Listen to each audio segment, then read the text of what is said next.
ser verdadeiramente útil. Eu estou aqui para representar aquele que me enviou. Eu não tenho que me preocupar com o que dizer ou o que fazer, porque aquele que me enviou me dirigirá. Eu estou contente em estar aonde quer que Ele deseje, sabendo que Ele vai comigo. Eu serei curada na medida em que eu permitir que Ele me ensine a curar.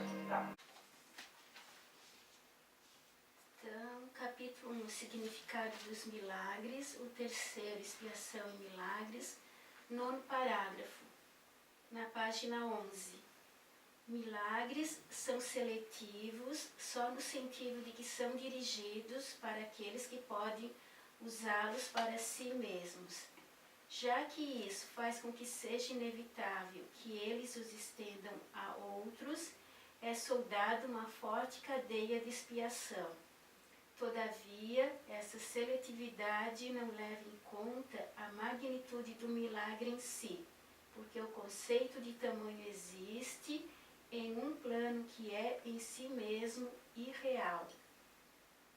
Já que o milagre tem por objetivo restaurar a consciência da realidade, não seria útil se fosse limitado por leis que governam o erro que ele tem por objetivo corrigir.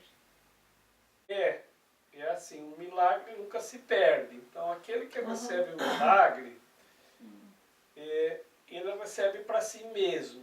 Ele diz que os milagres são seletivos nesse aspecto. Quem recebe o milagre é só aquele que pode utilizar para si mesmo. Tá? E aí ele estende o milagre.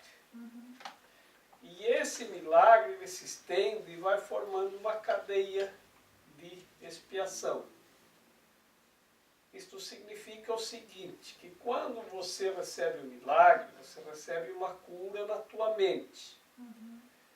E isso você estende para outras pessoas, porque nós já estudamos aqui que ninguém consegue ficar com as coisas para si mesmo. Tudo nós temos que estender. Se você vê uma briga na rua, você tem que contar para alguém. Se você ouve uma piada boa ou recebe uma piada boa, você tem que contar isso para alguém. Isso é da nossa natureza. Então, quando você recebe o milagre, você também vai estender isso para alguém. Você vai falar, olha, aconteceu uma coisa maravilhosa e você vai, em algum momento, em alguma hora, você vai estender isso para alguém, né? E vai convidar a pessoa, vamos junto lá, né? ou vamos ver os vídeos na internet do curso em milagres, ou vamos participar de um grupo, ou vamos fazer alguma coisa. E é assim que isto funciona. Quando a pessoa tem uma compreensão que reverte as leis do erro às quais o mundo está submetido, ela quer estender isso para as outras pessoas. Então o milagre é a cura de alguma coisa que está errado na nossa compreensão, na nossa mente, no nosso modo de pensar, de falar, de agir ou de se omitir. Se você muda alguma coisa, você vai estendendo isso para as outras pessoas. Você não consegue ficar com isso guardado para você. Porque é da nossa natureza estender. Não há como ficar com as coisas só para mim. Eu tenho que passar adiante isso. De alguma forma eu tenho que passar. A gente passa tudo adiante. Tudo a gente passa adiante. Tudo circula. Nada fica para nós. Nem no nível físico e nem no nível da mente. No nível físico, vira e mexe, a gente fica sem nada. Passa tudo adiante. em última instância, para os herdeiros que ficaram, né? Mas não fica, a gente não fica com nada. No nível da mente, também a gente passa tudo adiante. A gente pode segurar por algum tempo as coisas, mas a gente passa. A gente tem um sonho, a gente tem que contar o sonho para alguém. Puxa, essa noite sonhei com tal coisa. A gente não consegue ficar com isso guardado. Tudo a gente tem que contar para alguém. Vocês veem que na Igreja Católica tem o confessionário. O confessionário, ele serve para aquelas pessoas que cometeram um erro e estão com medo erros que a pessoa não pode dizer, né? Para ninguém que cometeu. Então vai lá e conta para o padre, porque o padre guarda segredo. Mas você acha que o padre fica com aquilo guardado? Não fica, ele tem que passar para alguém também. Então aquelas coisas mais complicadas, o padre vai lá e fala tudo para o bispo. Olha, preciso falar contigo.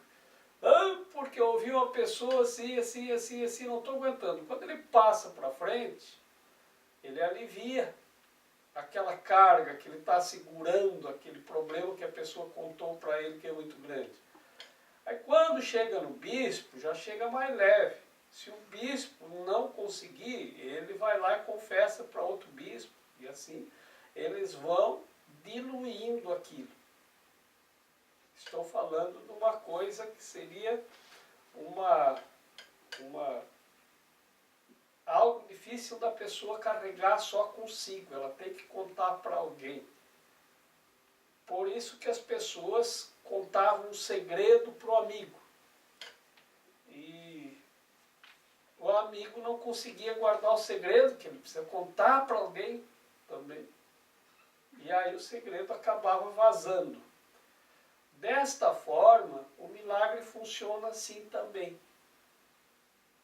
As leis que regem o erro, que são as nossas leis, que diz que quanto mais você tem, mais poder você tem, quanto mais você guarda para si, você fica mais poderoso.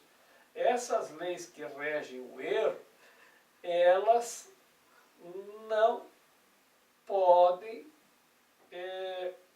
reger a ideia do milagre, que o milagre existe justamente para corrigir os erros. E os erros estão sempre no nível da nossa mente, é sempre ali.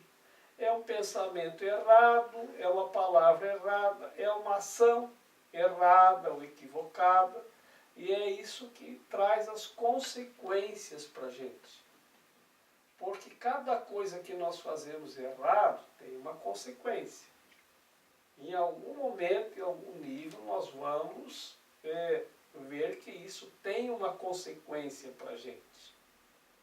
Enquanto nós estamos achando que o mundo é assim mesmo, e que todo mundo faz, a gente vai fazendo coisas erradas. Quando a gente começa a evoluir, a etapa da evolução não é que a gente fica santo na hora, mas uma etapa para sanar ou corrigir os erros é você se dar conta que aquilo está errado. Quando você se dá conta que uma coisa está errada, você começa a trabalhar para corrigir e para abandonar aquele padrão equivocado que te leva ao erro. Isso não quer dizer que a gente não comete nenhum erro, mas isso quer dizer que eu me dou conta que errei, percebo que estou errando e começo a trabalhar na minha mente dizendo que eu não quero mais fazer esses erros, eu não quero mais fazer essas coisas equivocadas. E aí você começa a partir para uma nova mentalidade, a mentalidade certa. E o milagre é quando o milagre tem por objetivo curar a nossa mente dos erros. E aí já disseram lá, né, mente sana, corpore sano, que quer dizer, se a mente estiver sã, a mente pode sanar ou saudar o corpo. E isso vai se estendendo, porque um vai levando para o outro, um vai levando para o outro, um vai levando para o outro. O que acontece atualmente no mundo, que nós vimos grandes conflitos, é que quando uma pessoa comete um erro e ela não corrige, ela também leva isso para o outro. E leva para o outro, e leva para o outro, e leva para o outro. E isso vai gerando uma ideia que se chama aqui a impunidade, porque a pessoa diz, olha, eu errei e não me aconteceu nada. Eu roubei a laranja lá do pomar do vizinho e não me aconteceu nada, eu levei vantagem, porque eu usufruí aquela laranja. E aí a outra pessoa que aprendeu que não deve fazer nada errado, se o Tonho fez, eu também faço. E aí vai gerando essas leis que regulam o erro, que é a lei do levar vantagem, né? Leva vantagem você também, né?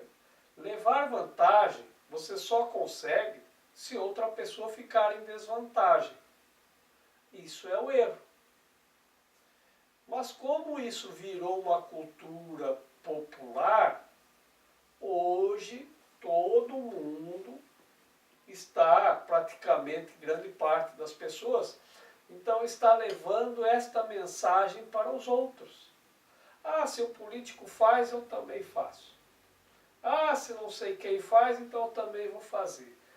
Se o político rouba, então eu também não vou mais pagar o imposto. E aí cria uma cadeia de equívocos. Da mesma forma como isto funciona no mundo, funciona na nossa mente para a reversão desses equívocos. Quando uma pessoa consegue curar a mente, dizer, não, eu não vou mais fazer nada errado, eu não vou mais copiar a ideia do outro e dizer que é minha, eu não vou mais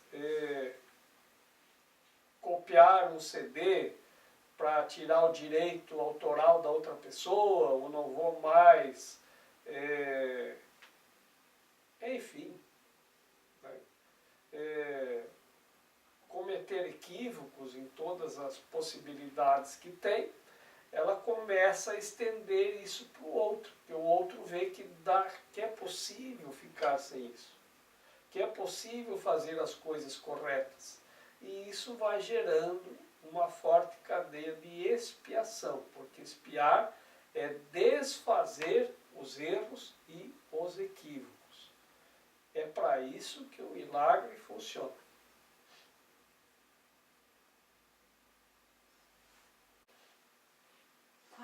Como escapar da escuridão? Escapar da escuridão envolve 2 estádios. Primeiro, o reconhecimento de que a escuridão não pode ocultar. Esse passo usualmente acarreta medo. Segundo, o reconhecimento de que não há nada que queiras ocultar, ainda que pudesses. Esse passo traz o escapar do medo. Quando tiveres passado a estar disposto a não esconder nada, não só estarás disposto a entrar em comunhão, como também compreenderás a paz e a alegria.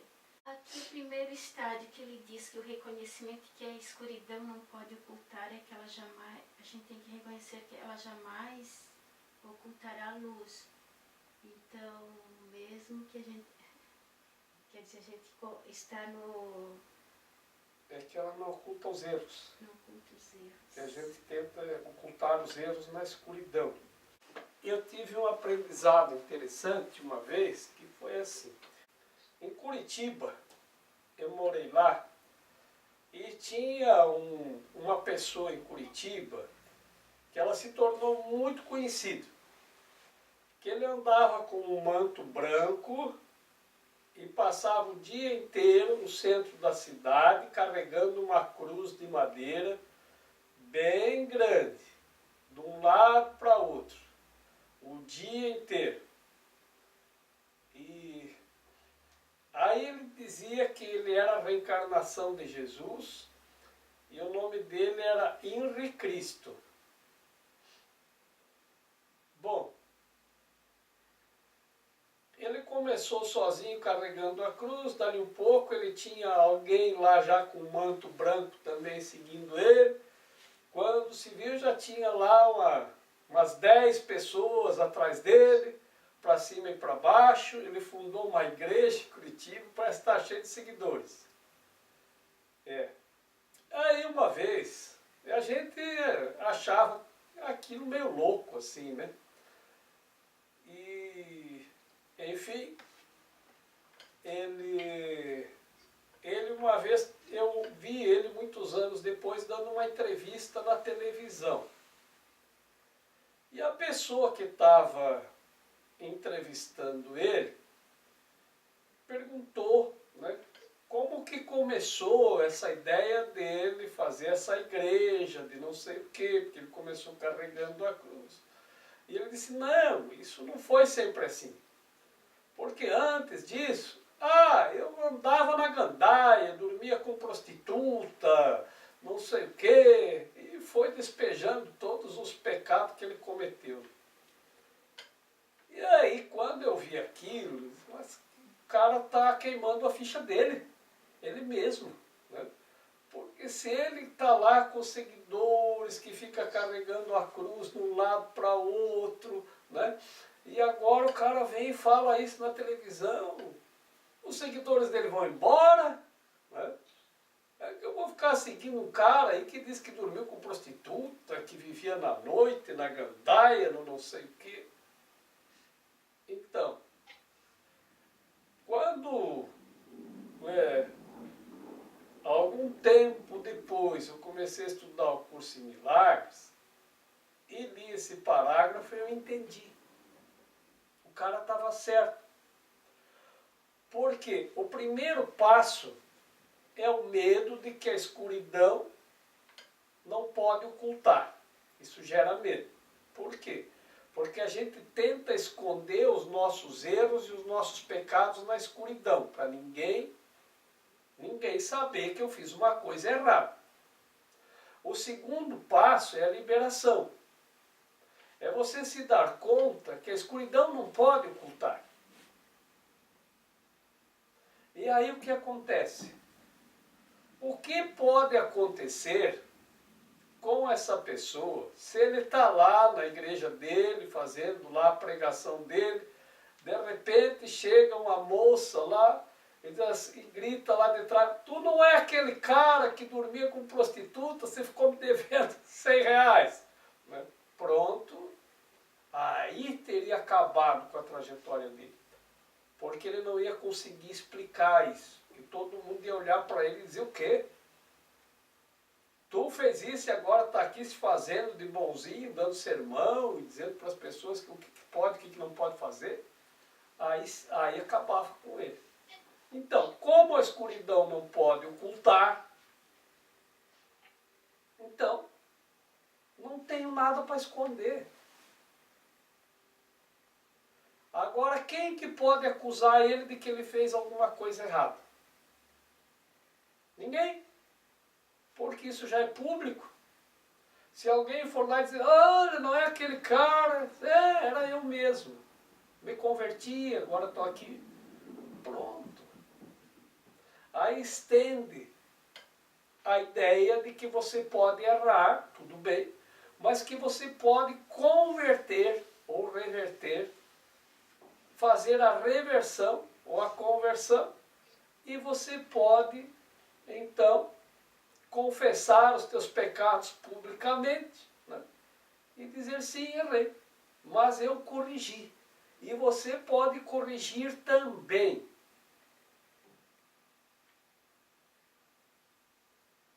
Assim, essa pessoa, eu não tive outros contatos com ela, A não ser que eu via ele passando na rua, quando eu morava em Curitiba, de um lado para outro com aquela cruz, e era comentário do povo, né, que se comentava, e depois essa entrevista na televisão, depois eu soube de ouvir dizer que ele já tinha construído uma igreja, que tinha muitos fiéis, e que ficou muito conhecido na cidade.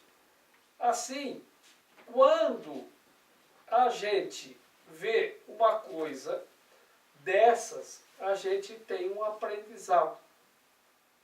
Que a gente pode errar, mas não tem como esconder os erros. Um belo dia vai aparecer alguém e vai mostrar aquele erro que você está guardando escondido, vai apontar o teu narizinho e vai dizer: você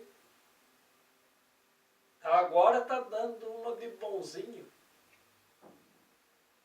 Mas se ele já tornou isso público, ele vai dizer: sim, estou. Corrigi os meus erros e me converti. Fiz a minha expiação.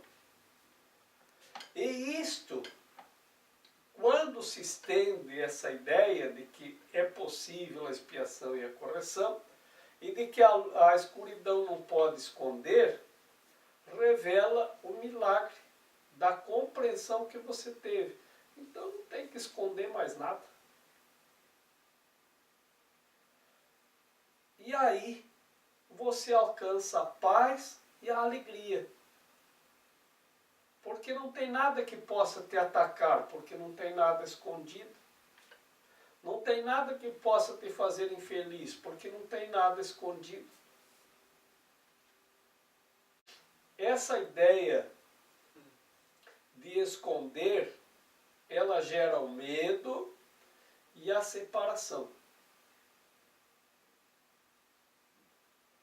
Porque se eu fiz uma coisa errada em algum lugar, e esta coisa errada envolve uma comunidade, eu fico com medo que alguém descubra, e a ideia é: vou mudar daqui, porque alguém pode descobrir a coisa errada que eu fiz. E aí você separa daquelas pessoas. Isso é interessante porque o casamento, ele também funciona assim. Quando uma pessoa esconde da outra pessoa os erros que faz, deixa isso escondido, ou faz escondido, ou separado alguma coisa, ela vai ficar com medo, e o medo gera a projeção, e a projeção é raiva, é toda espécie de sentimentos que não são saudáveis, e ainda vai projetar, de tanto guardar erros, esconder tanta coisa, acaba gerando a separação das pessoas. Por isso que se diz que o casamento é a ideia do coração aberto, para que os dois sejam um. Um não esconde nada do um, pode esconder do outro. Mas se os dois se tornam um não pode esconder do um, porque ambos são o mesmo. Isso é a ideia do casamento. Então não fazer nada escondido, nada separado, porque a escuridão não pode ocultar. Não adianta você esconder. Não adianta você esconder. Uma hora aquilo aparece. Uma hora alguém vai lá e abre a cortininha, e você diz: não, fecha essa cortina. E aí a pessoa: agora eu já vi. Entrou luz, eu já vi tudo. Descobri tudo.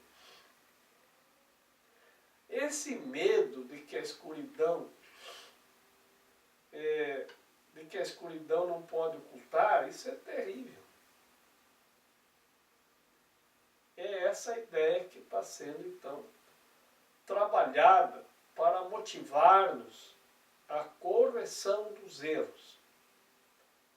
Assim, se temos alguma coisa escondida, vamos começar a botar luz nisso, Porque isso é que está nos tirando a alegria e a paz.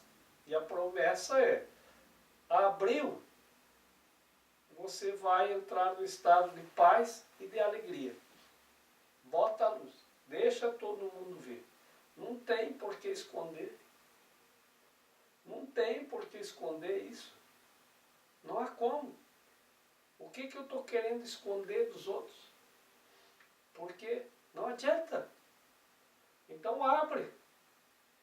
Olha, fiz tal coisa errada. Quando você confessa o erro, isso já é um alívio enorme para você. E para outra pessoa que prejudicou com o erro também. Porque você foi lá e disse, olha, eu que fiz isso, esse erro eu cometi. Esse é o caminho para retomar a paz e a alegria. E isso se chama expiação. E o milagre, então, ele é levado à pessoa que pode usar isso para si mesmo e estender para as outras pessoas. Porque quando ele recebe, ele estende. Porque tudo passa por nós.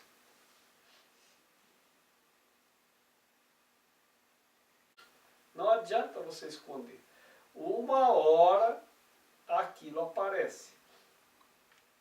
Uma hora alguém vai lá e abre a cortininha e você diz, não, fecha essa cortina. E aí a pessoa, agora eu já vi.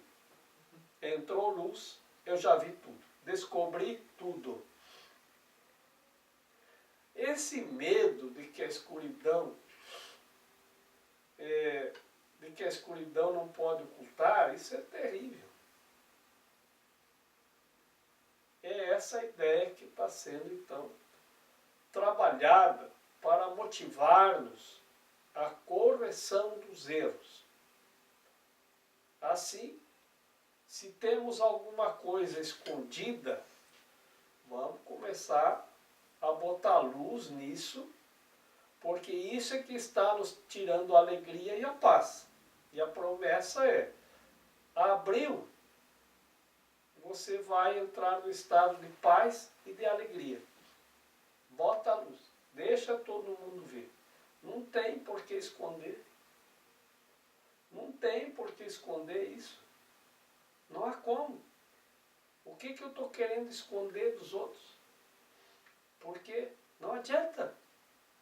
Então abre. Olha, fiz tal coisa errada.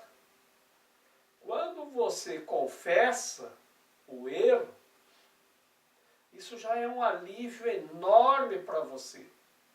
E para outra pessoa que prejudicou com o erro também. Porque você foi lá e disse, olha, eu que fiz isso, esse erro eu cometi. Esse é o caminho para retomar a paz e a alegria. E isso se chama expiação. E o milagre, então, ele é levado à pessoa que pode usar isso para si mesmo e estender para as outras pessoas. Porque quando ele recebe, ele estende. Porque tudo passa por nós.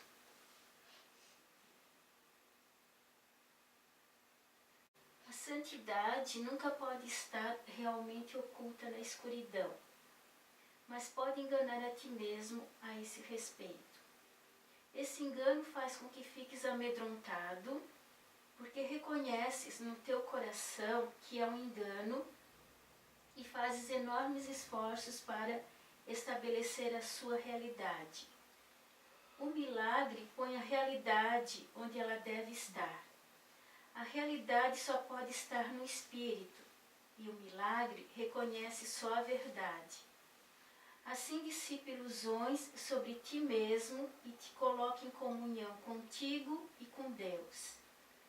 O milagre participa da expiação, colocando a mente a serviço do Espírito Santo. Isso estabelece a função própria da mente. e corrige os seus erros, que são apenas faltas de amor. A tua mente pode estar possuída por ilusões, mas o espírito é eternamente livre. Se a mente percebe sem amor, percebe uma concha vazia e não está ciente do espírito interior. Mas a expiação restitui o espírito ao lugar que lhe é próprio. A mente que serve ao espírito é invulnerável.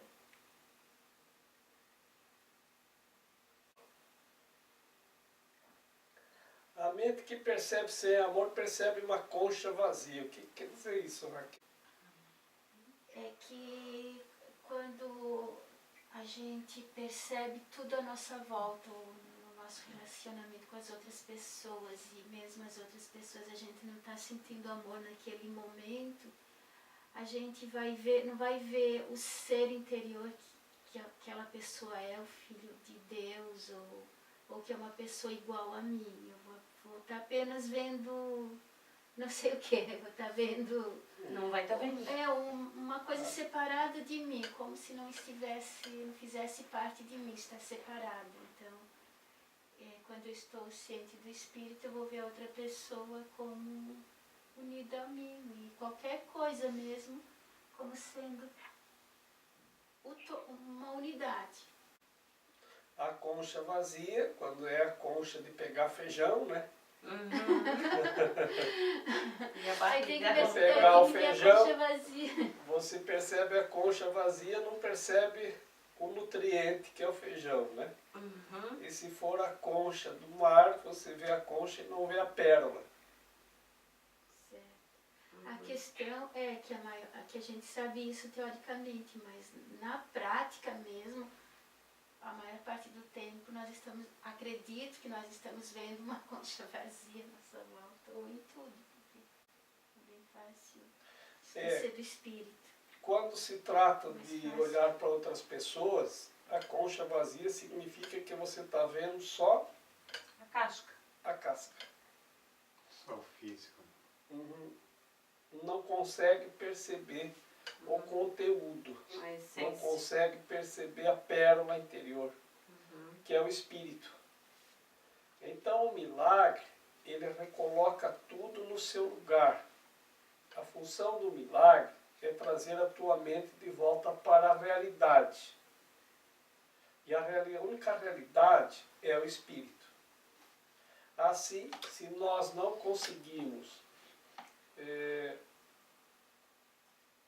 ver o espírito, é porque a nossa mente está sem amor. O milagre restaura o amor na mente. Nos coloca de volta na realidade, que é o espírito. E é isso que nós temos que ver, então, em tudo. Para não ficar olhando a concha vazia. A pessoa que já está com amor na mente, ela consegue ver a pérola interior. Porque ele já tem. Porque nós só conseguimos ver aquilo que nós temos. E assim como temos em nós, estendemos essa compreensão para o outro. Portanto, a lição aqui é assim: como você percebe o outro, é que você está nesse estado. Se você está com a mente cheia de amor, você vai perceber muito amor no outro. Quando não, você vai perceber a ausência do amor, você vê a concha vazia. É porque eu também estou vazio de espírito. Assim, isso vale para todas as coisas. Da forma como eu vejo o outro, é da forma como eu estou.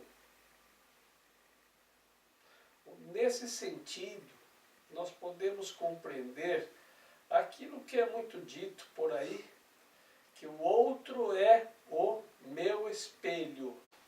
Uma moça veio me visitar e disse assim: Jorge, Eu já ouvi você dizer a respeito de que o outro é o espelho. E ouvi, mas não assimilei aquilo. Teoricamente, eu sei de cor. O outro é o meu espelho. Tá. Mas eu não consegui, de fato, a compreensão disso. Eu sei que é, mas sei de ouvir dizer. Assim como um cego uma vez disse que sabia que o céu era azul e estava em cima, porque os outros disseram isso para ele. Mas ele, como era cego de nascença, disse: no entanto, eu não sei, não tenho nem ideia do que é a cor azul e nem do que é o céu. Mas de ouvir dizer, eu sei de cor que o céu é em cima e é azul. Bom, aí eu fui numa palestra e o palestrante também falou que o outro é nosso espelho. Aquilo que eu vejo no outro, assim eu sou. E ela contou uma história assim. O meu marido, todo sábado ele sai de manhã para jogar futebol. E sábado é o dia que eu fico em casa fazendo a faxina. Então, o nosso assoalho lá de casa é de madeira, que eu gosto de madeira. Eu gosto de passar cera, eu gosto da madeira encerada e brilhando, então eu passo o dia inteiro limpando a casa, depois eu passo cera, depois eu passo a enceradeira para ficar tudo brilhando, e eu vou lá e limpo o sofá, e arrumo tudo, e deixo tudo limpinho, tiro o pó de tudo, né? Lá quando é lá umas 4 da tarde, tá tudo limpinho, eu boto uma musiquinha, acendo um incensinho e fico lá curtindo a casa limpinha e bem cheirosinha. Aí chega o marido do futebol. Ele vai jogar com chuteira e é no campo de grama lá. Então ele chega com aquela chuteira cheia de grama e de terra, vai entrando, se joga no sofá todo sujo e suado, tira a chuteira e joga para cima. O outro é meu espelho. Isso quer dizer que eu sou porca, sim? Quer dizer que eu sou uma porca? E não me dou conta disso? É assim. Vamos ver o que é o espelho. Porque o espelho ele tem a função de refletir. O espelho induz a reflexão. Então, você tem que ver qual é o reflexo, qual é a reflexão, que essa é a função do espelho. A função do espelho é refletir. Então, você não é o espelho. Você não tem que olhar para o espelho, você tem que olhar para o que ele reflete. Desta forma, você veja assim, como você se sente quando ele faz isso? O que você sente? Ódio, raiva, fico louca. Então, essa é a reflexão. O espelho está mostrando que você tem ódio, você pode fazer, deixar tudo limpinho, mas a tua mente está cheia de ódio, de raiva e de loucura. É isso que você tem que curar. É isso que o espelho está mostrando para você. É aquilo que ele reflete, não é o que está no espelho. Não é o espelho, tu não é o espelho. Assim o outro, ele faz a função de reflexão. Diante do que tu faz, ele projeta em ti a reflexão que você envia para ele, e ele te retorna com uma reflexão. Por isso a gente diz, vai refletir um pouquinho a respeito de como você está fazendo as coisas. Refletir é função do espelho. É isso que você tem que curar. O quê? Tu quer dizer então que ele vai chegar lá, vai fazer isso, e não é para mim ficar com raiva ou com ódio? Não estou dizendo que não é para você ficar com raiva. Eu estou dizendo a você a resposta à sua pergunta. Que você não é porca. Porque você diz que capricha, que é tudo limpinho. O que o espelho está refletindo em você não é isso. Não é a forma do espelho que você tem que estar atento. É o que ele reflete. Assim, esteja atenta na reflexão. E não na forma do espelho, se a moldura é quadrada, se a moldura é redonda. Não olhe para o espelho, olhe para o que ele reflete. O teu sentimento é a reflexão da reflexão. Então, o que eu faço? Começa a mudar na tua mente aquilo que você sente. E como se faz isso? Bom, eu não sei. Olha com amor para o teu marido. Coitadinho, chegou cansado da diversão, de tomar cerveja, de fazer bagunça com os amigos. Enquanto você aqui toda feliz, trabalhando, ele não, correndo atrás da bola, se quebrando todo, né, tendo que tomar chopp, comer churrasco. Aí ele chega em casa cansado, suado, só porque ele tira a chuteira e joga tudo para cima e suja tudo que tu limpou. Tu vai brigar, ficar com ódio dele, né? Esse reflexo não seria, nesse caso, não seria a fuga. No caso, ele estaria jogando futebol, que era uma fuga para sair de casa. E ela, limpando, que também seria uma fuga. Não era. Não? Não. Ela era uma dona de casa caprichosa que gostava de tudo limpinho e arrumadinho. E ele era um marido que aos sábados ia jogar futebol com os amigos. Agora, o que está em questão é assim, é a reflexão.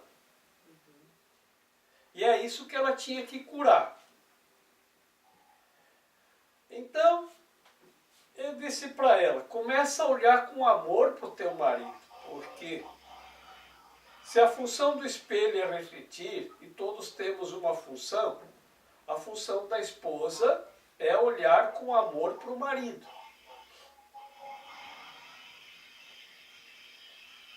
Faça assim como você faz a limpeza com amor e com alegria e deixa tudo limpinho, né? Você tem que agir com amor com ele também. Mas eu não aguento. Eu acabo brigando, discutindo, chamando ele de porco, de não sei o que, e todo sábado é a mesma coisa. Pois é, não muda. Não muda. Então experimente você mudar. Aí, uns 2 meses depois, ela voltou e me contou assim. Bom, Jorge, quando ele chegou, depois que eu falei contigo, primeiro sábado, eu não aguentei e briguei com ele de novo. Mas aí, eu já tinha consciência de que não era para eu brigar, para eu olhar para ele com amor. Porque ele chegava, sujava tudo, lá eu ia limpar tudo de novo. Aí, no sábado seguinte, eu não falei nada. Mas eu devia ter feito umas caras. Mas dessa vez, pela primeira vez, eu não briguei, eu não falei nada. Fui lá, peguei a chuteira, levei lá para a área de serviço, limpei todo o chão onde espalhou as coisas, né? Deixei ele sair do sofá para ir tomar banho. Depois que ele saiu, eu fui lá, passei o álcool no sofá novamente, porque ele tinha chegado com limpei o sofá, enfim, para tirar o suor e o pó, e sei lá o que, a terra do sofá. Uns 20 minutos deixei tudo limpinho de novo. Mas não disse uma palavra. No outro sábado, foi ficando um pouquinho mais fácil. No outro sábado, já foi mais fácil. Eu já consegui fazer isso sem fazer cara feia. No outro sábado, eu já não fiz cara feia e ainda sorri para ele. No outro sábado, ele chegou, fez a mesma coisa, eu sorri para ele e ainda esperei ele com um suquinho. Um suquinho, meu amor. E levei para ele e dei um beijinho nele, todo suado, jogado no sofá. No outro sábado, e sempre recolhi tudo sem dizer nada, com um sorriso, limpei tudo direitinho, sempre sorrindo. Era a garota de Ipanema, sempre sorrindo, sempre sorrindo. É. Dona Maria, princesinha do lar, né? Limpando o chão 2 vezes sem reclamar. Né? E foi. Aí, depois, no outro sábado, ele chegou na porta e me chamou. Amor, traz uma sacolinha para eu botar a chuteira. Demorou, hein, meu filho? Ó. Botou a chuteira dentro da sacolinha, levou para a área de serviço, e ele mesmo levou e foi direto para o banho. Vou tomar um banho e já veio para tomar o suquinho, que já estava lá esperando ele. Aonde está o aprendizado? Na reflexão. Por quê? O quem que tinha que curar o quê? O que é que ele mostrava para mim? Que eu estava com ódio, com raiva e com muita insanidade. Se eu resolvi decidir que eu não queria mais sentir isto, a minha mente retornou para o amor. Qual foi o trabalho dele? Quando ele viu que eu estava com amor, ao invés de ódio, e esse amor, esse milagre que aconteceu na minha mente, vamos dizer que é um milagre, que curou essa minha insanidade, do sofrimento, do ódio, da raiva, se estendeu para ele. E ele ficou amoroso também, e assim o milagre se estende e se estende a cura. E ele deixou de fazer a coisa errada também.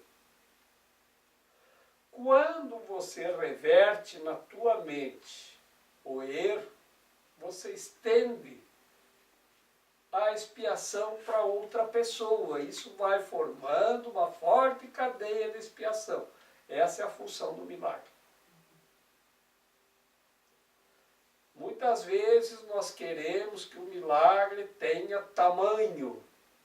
E ele diz para nós hoje, tamanho é uma ideia equivocada das leis que regem o erro. Milagre não tem tamanho, a cura não tem tamanho, a paz não tem tamanho, a alegria e a felicidade também não tem tamanho. E eu já ouvi pessoas dizerem, estou numa felicidade sem tamanho. Porque não tem. Ou ela é, ou não é. A felicidade não pode ser pequena ou grande. Ela simplesmente é sem tamanho. Uma paz sem tamanho.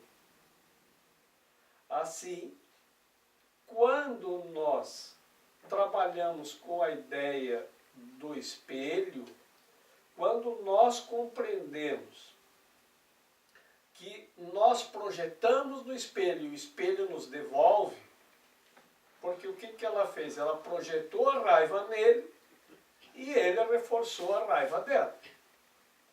E o ódio. Então você tem que ver o que você sentiu diante do outro. É isso que nós temos que curar. Até que nós conseguimos ver o espírito no outro. quando ela deixou de olhar para o marido como se ele fosse uma concha vazia e conseguiu recuperar a compreensão do amor, resgatou em si e no outro.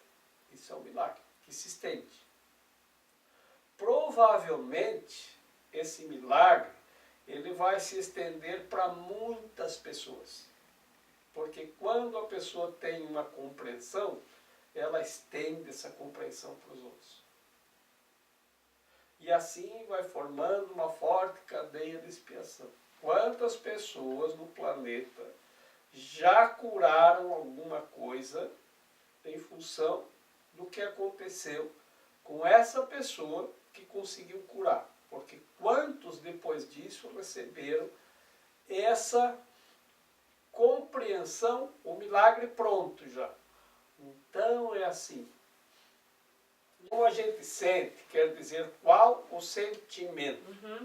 Então, se o outro faz uma coisa errada e eu sinto amor, esse é o meu sentimento. Se o outro faz uma coisa errada e eu sinto raiva, é esse o sentimento que eu tenho dentro de mim. Você tem que ver o que você sente. Sim. E aquela atitude dele me provocar raiva, me provocar ódio, é porque eu estou dentro do julgamento. Não, não é que ele te provoca. Ele mostra que você tem. Assim como o marido mostrou para a esposa que ela tinha ódio e raiva. E que precisava trabalhar aquilo. Precisava curar aquilo. Sair da raiva e do ódio, curar. Para curar ódio é ficar sem. Tá?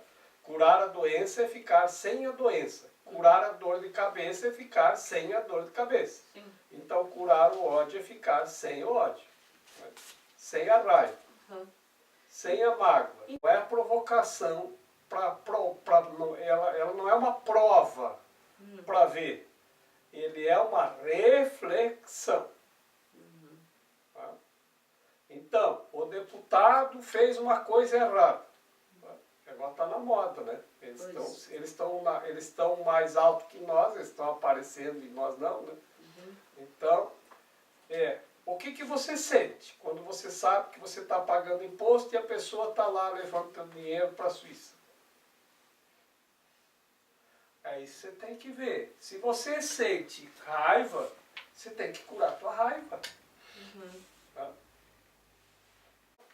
Quando ele faz uma coisa errada, você emite um sentimento e ele reflete esse sentimento. Quando ele reflete, você vê. Tá? É como você olhar no espelho. Quando você para na frente do espelho, você projeta a tua imagem. Porque eu não sei como é que está o meu nariz. Tá? Então, quando eu projeto a minha imagem no espelho, ele reflete a minha imagem e eu vejo o meu nariz. Então, o outro é como se fosse o meu espelho. Quando eu projeto nele um sentimento, ele reflete esse sentimento e só assim eu consigo me perceber. Ele te mostra o teu nariz. E ele te mostra o teu conteúdo. O teu conteúdo é o teu sentimento. Se você julgar, você não vai ver o teu sentimento porque tu desviou para o julgamento. O outro faz o que quer. Se ele quiser ficar xingando, ele fica. É um julgamento. O que você tem que ver não é entrar no julgamento. É passar pelo julgamento. Ver o que eu sinto quando eu vejo a pessoa cometendo aquilo. É isso. Porque os acontecimentos todos, eles não são uma provação, não são para provar. O outro não faz uma provocação. Tá? Porque não é essa a função do outro. Você que vê como uma provocação. Não é essa, não é assim que se deve olhar para fora. Tá?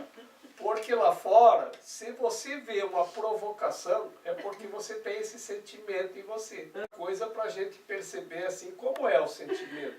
O que a gente sente diante de determinados acontecimentos. Então sempre acontecendo coisas. Aham. E essas coisas, nós temos que olhar para elas, porque é como tudo é um espelho. Aí tu faz o quê? No espelho tu projeta a tua imagem e ele reflete. Uhum. A reflexão faz ver a tua imagem física, no espelho que tem lá na tua parede. Tá? Uhum. Os acontecimentos, que todos os acontecimentos são gerados por pessoas. Então, os acontecimentos, eles não acontecem sozinhos. Aí você vai ver qual o sentimento que você tem. Eles vão trazer a reflexão daquilo que tu não és. Eu não sou ódio, eu não sou raiva, eu não sei o que.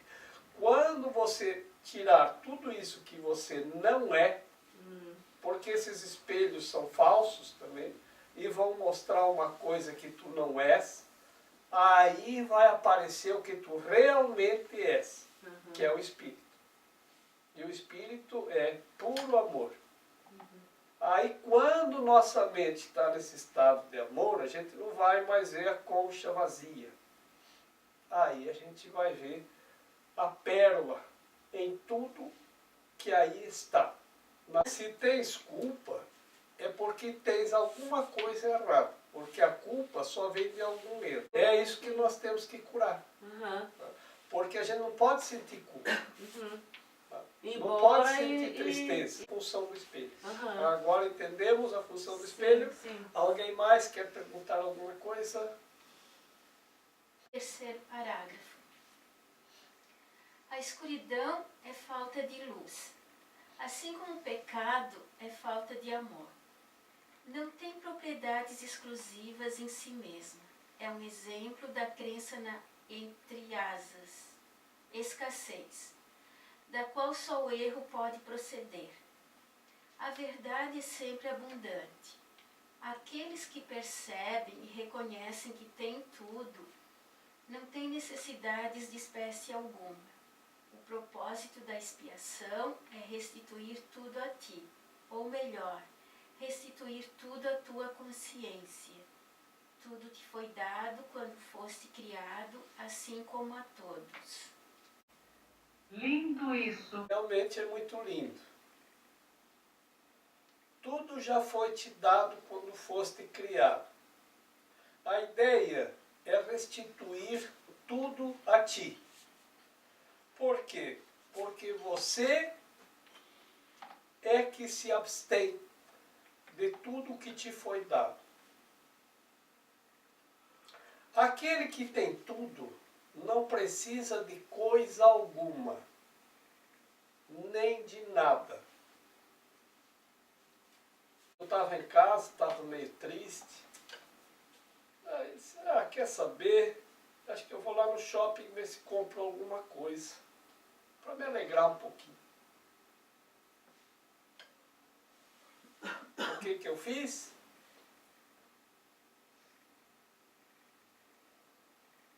Fui buscar a alegria lá fora.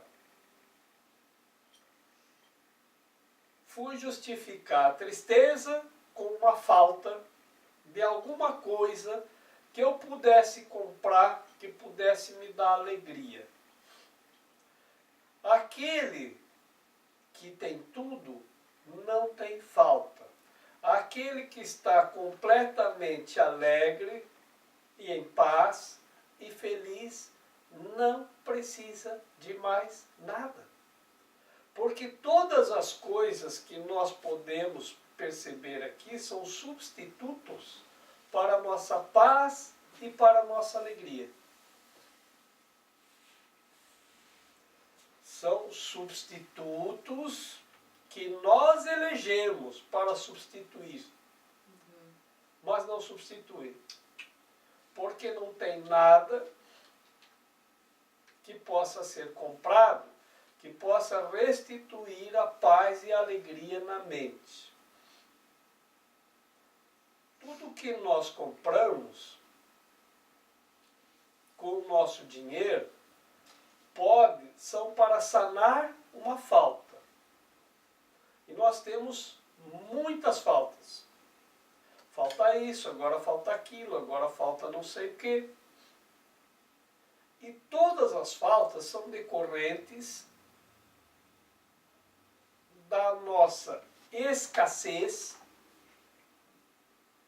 gerada pela abstenção de tudo que já nos foi dado, que é a alegria e a felicidade. Então, se eu estou na plena alegria e na plena felicidade, eu não preciso de mais nada. Ah, não quer comprar uma coisinha, para quê? Mas se no entanto, tudo que eu compro também não me faz pensar que aquilo vai me dar alegria.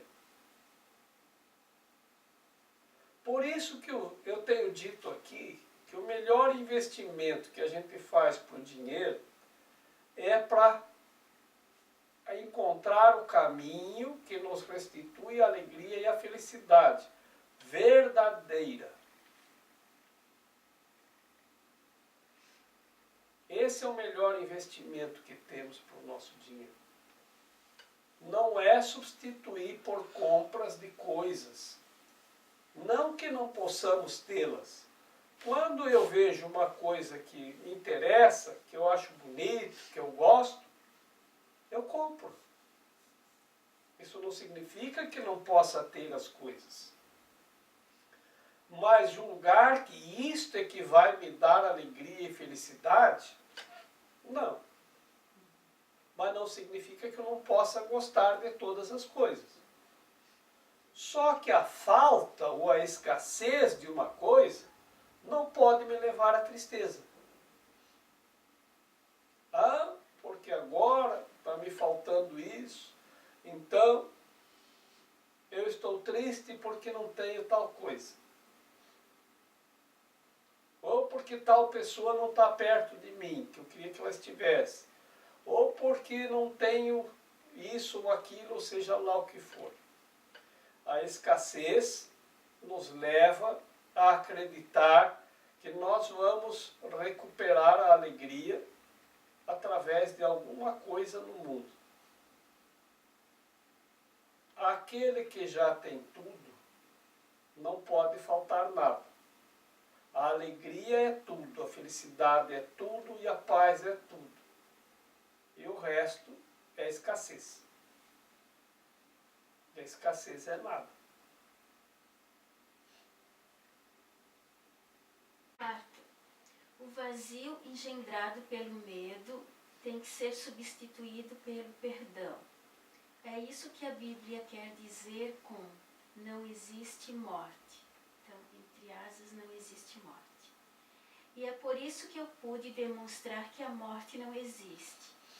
Eu vim para cumprir a lei reinterpretando-a. A lei em si mesma, se compreendida de modo adequado, só oferece proteção. Foram aqueles que ainda não mudaram as suas mentes que trouxeram para ela o conceito do, entre aspas, fogo do inferno. Eu te asseguro que darei testemunho de qualquer um que me permitir, em qualquer medida que ele me permitir. O teu testemunho demonstra a tua crença e assim a fortalece. Aqueles que testemunham por mim estão expressando, através dos seus milagres, que abandonaram a crença na privação em favor da abundância que, como aprenderam, a eles pertence. Que às vezes a Raquel fala entre asas. Mas quando se trata de, entre aspas, o fogo do inferno, aí é entre aspas mesmo. Porque aqui os anjinhos estão entre asas, né? E lá no inferno entre aspas, né? Então, cada coisa no lugar certo também. Né? Ele faz uma reinterpretação muito boa aqui, porque nós sabemos que Jesus viveu no Egito. E nós temos essas testemunhas dessa estada dele no Egito. Quando perguntaram a ele se ele veio para mudar as leis, ele disse não, que ele veio para reinterpretar as leis, que as leis, se bem compreendidas, servem para a nossa proteção. Assim, aqueles que testemunham a favor da lei como proteção estão estendendo esta ideia e este testemunho. Aqueles que percebem a lei como, agora entre aspas, o fogo do inferno, esses não compreenderam que a lei, se bem compreendida, serve para a nossa proteção. Vamos traduzir isto. Eu sou de formação católica e tenho repetido muito aqui da minha experiência que na Igreja Católica eu aprendi que a gente comete o pecado por pensamento, palavra, ação ou omissão. De formas que o que se compreendia era assim. A gente peca por pensamento, então pensar já é pecado. Por palavra, se falar é pecado. Por ação, se fizer é pecado. E aí agora nós temos que ir pelo ativo e pelo passivo, né? Agora, então, a omissão. Se você não pensar, é pecado também, porque você se omitiu de pensar. Se você não falar, também é pecado, porque você omitiu de falar. E se você não fizer, também é pecado, porque você se omitiu. Então tudo é pecado, não tem por onde escapar. Essa é a ideia do fogo do inferno. Que você pecou e por isso vai ser castigado com o fogo do inferno. É disso que ele está falando. Agora, essa é a compreensão equivocada da lei. Porque a lei, se bem compreendida, serve para a nossa proteção. Se você pensar errado, é pecado. Então usa o pensamento para pensar só o correto e só pense coisas amorosas. Só pense coisas de amor. A palavra é pecado se você utilizar ela equivocadamente. Então expresse só amor através das tuas palavras. Pensa amor, expressa amor e agir. É pecado se você agir equivocadamente. Faça tudo com amor. E a omissão é pecado se você se omitir do amor, da paz e da felicidade, de pensar, falar e agir com amor. Então, omita-se de cometer o erro. A omissão é a negação. O uso correto da negação é para negar o equívoco, o erro e o pecado. Daí a omissão. Assim, se você interpretar isso dessa maneira, isso serve para a tua proteção e protege você da tristeza, da raiva, da infelicidade, do ódio, que são as consequências de pensar de forma pecaminosa, de falar de forma pecaminosa, de agir de forma pecaminosa e de se omitir pecaminosamente. Utilizando essa palavra assim. Se nós tivéssemos sempre agido assim, nós estaríamos todos na perfeita paz e na perfeita harmonia, alegria e felicidade plena. Porque nós estamos nos dando conta aqui que nós trocamos a nossa felicidade por alguma outra coisa. Nós trocamos a nossa alegria por alguma outra coisa. Nós trocamos a nossa paz por alguma outra coisa. Seja por meia dúzia. E troquei a minha paz quando pensei com ódio. Quando falei palavras de ódio. Quando agi com ódio. E quando me omiti de ser amoroso. É ali que eu troco a minha paz e a minha felicidade. Então agora eu posso compreender a lei. E ela serve para a minha proteção. Quando vem um pensamento equivocado, eu oro. Por isso se diz, vigiai e orai. Vigia teus pensamentos. Se vier um pensamento de raiva, para sair da raiva, fica orando. Essa é a ideia do fogo do inferno. Que você pecou e por isso vai ser castigado com o fogo do inferno. É disso que ele está falando. Agora, essa é a compreensão equivocada da lei. Porque a lei, se bem compreendida, serve para a nossa proteção. Se você pensar errado, é pecado. Então usa o pensamento para pensar só o correto e só pense coisas amorosas. Só pense coisas de amor. A palavra é pecado se você utilizar ela equivocadamente. Então expresse só amor através das tuas palavras. Pensa amor, expressa amor e agir. É pecado se você agir equivocadamente.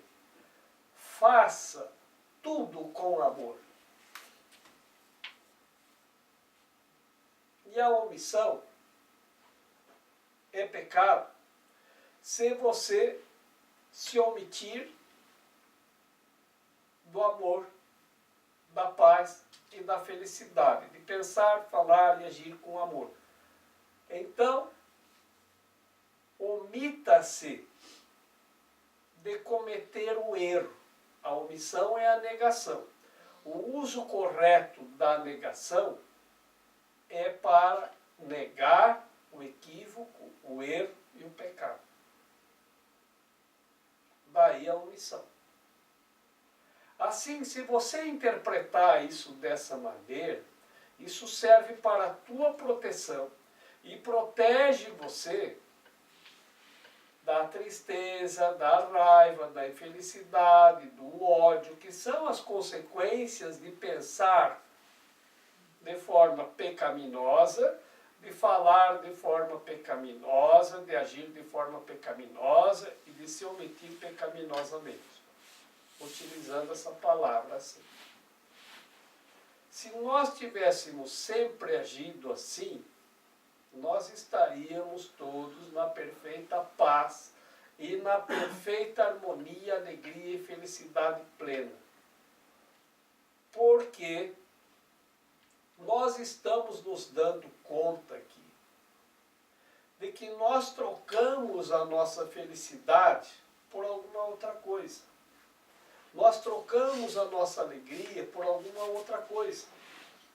Nós trocamos a nossa paz por alguma outra coisa. Seja por meia dúzia.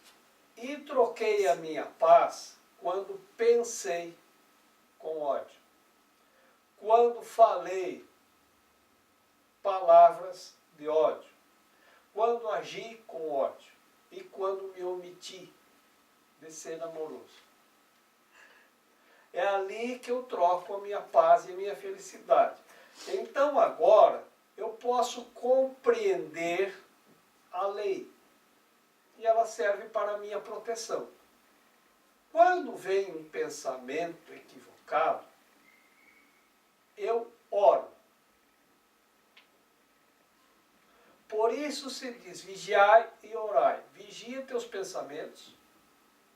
Se vier um pensamento de raiva, para sair da raiva, fica orando. Porque a oração muda na tua mente o canal de frequência. Você de repente liga um canal lá e está passando raiva, ódio, não sei o que, muda. Muda para a paz. Agora veja, eu outro dia vi que tem um rapaz lá na internet que ele faz aqueles videozinhos curtos incitando, ele chama de polêmicas. Mas é raiva, é ódio mesmo. Porque não sei quem tem que ir para a cadeia, porque fez errado, porque nós temos que reagir, meu povo, não sei o que. Tem 3.400.000 seguidores no YouTube. Os vídeos dele já foram vistos mais de 200 milhões de vezes. Aí a gente publica os vídeos do nosso curso na internet, tem 30 visualizações. Por quê? Porque as nossas mentes, elas trocaram a paz pela raiva, pelo ódio. O milagre, ele vai nos restituir a realidade que é o Espírito, que é paz, amor e felicidade. Esse trabalho que nós estamos fazendo, ele funciona assim. Por quê? Ele vai nos fazer compreender que as leis servem para a nossa proteção. Então, o que eu faço? Quando eu estou assistindo alguma coisa, onde é que eu ligo a televisão e tem alguém lá fazendo xingamento, Eu caio fora. se aquilo me afeta, eu desligo. Opa, isso aqui não está dando certo. Aí às vezes vou lá ver um filme. Começou com palavrão, clique. Isso não faz bem. Tá? Porque leva a pensar uma coisa equivocada. Eu não quero isso. Então pensa com amor. Mas às vezes eu estou aqui sozinho e começo a pensar, puxa vida, esses caras fizeram aquilo. Então, eu me deixo levar pelo pensamento equivocado. O que a gente faz quando se dá conta? Troca. Ave Maria, cheia de graça. Pode fazer a oração que você conhece, que você quer. Você pode cantar mantra.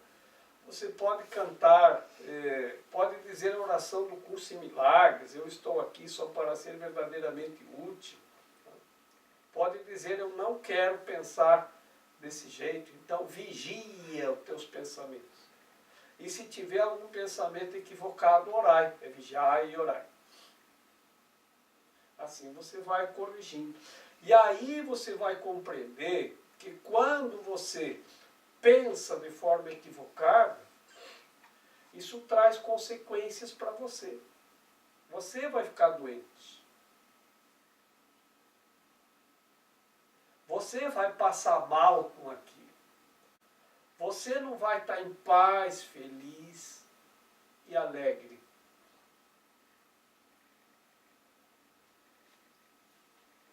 Assim, a cura é a paz, é a felicidade, é a alegria.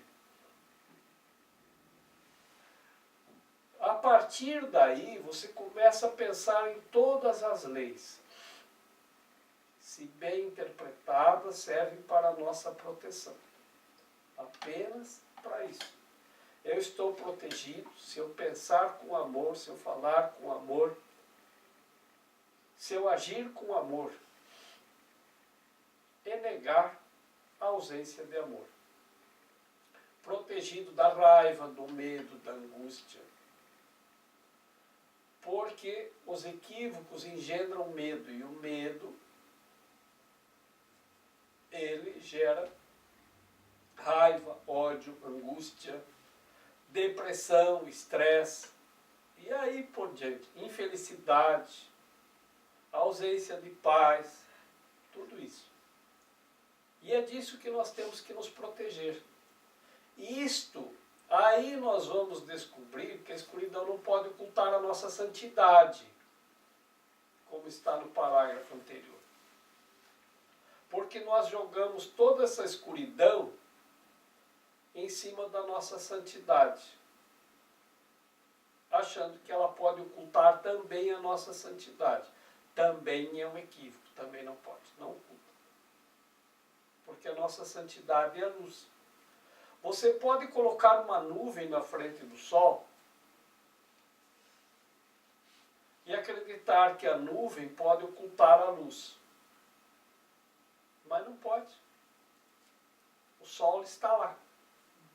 E a nuvem é passageira. E o sol não.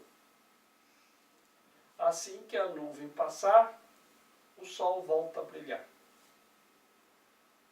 Queria que você falasse um pouquinho sobre todos esses sentimentos que você citou agora, sobre a raiva, a angústia, a depressão e tal.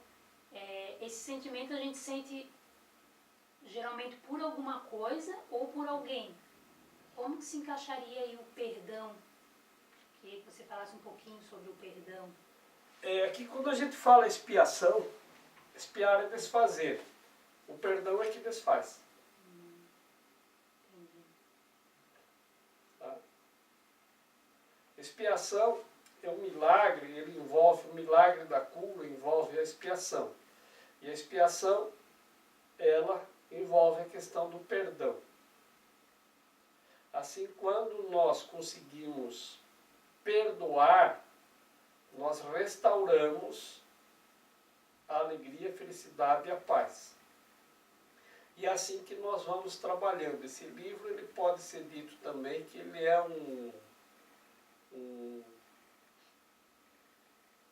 um livro sobre o perdão. Ele vai trabalhando para nós termos a compreensão de que o perdão é a chave da felicidade. Porém, ele não, se eu disser para ti assim, o perdão é a chave da felicidade, perdoa que tu vai ser feliz. Tu vai sair daqui e vai ficar por isso mesmo. Olha, bonito isso. Né? A gente põe na internet, olha, o perdão é a chave da felicidade, que lindo.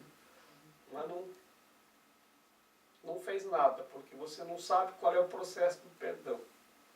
Assim, o livro vai levando a gente muito lentamente a verificar as origens dos equívocos e ele vai nos conduzir para como realmente fazer acontecer o perdão que está dentro do processo que aqui chamamos de expiação, né, que é desfazer os erros, de forma que isso realmente funcione.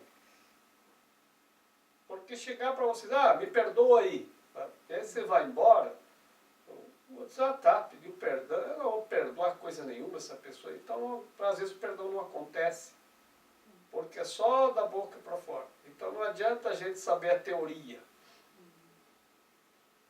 Não adianta, é como a moça do espelho lá. Ela já tinha ouvido muito falar do espelho. Quando ela teve a compreensão de como funcionava o espelho, é que ela alcançou a cura. Por isso que ler o livro, às vezes simplesmente ler o livro, não nos leva a essa compreensão. O perdão é um sentimento, né? O perdão, ele é um instrumento. Porque você não sente perdão. Você sente paz, você sente alegria, você sente felicidade, você sente amor, você sente tristeza, você sente angústia, mas o perdão, ele é um instrumento para desfazer o medo, a culpa, a angústia e retornar você a sentir paz, alegria e felicidade.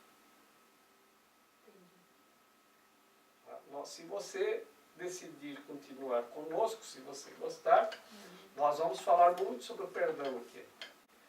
Eu estou aqui só para ser verdadeiramente útil. Eu estou aqui para representar aquele que me enviou. Eu não tenho que me preocupar com o que dizer ou o que fazer, porque aquele que me enviou me dirigirá.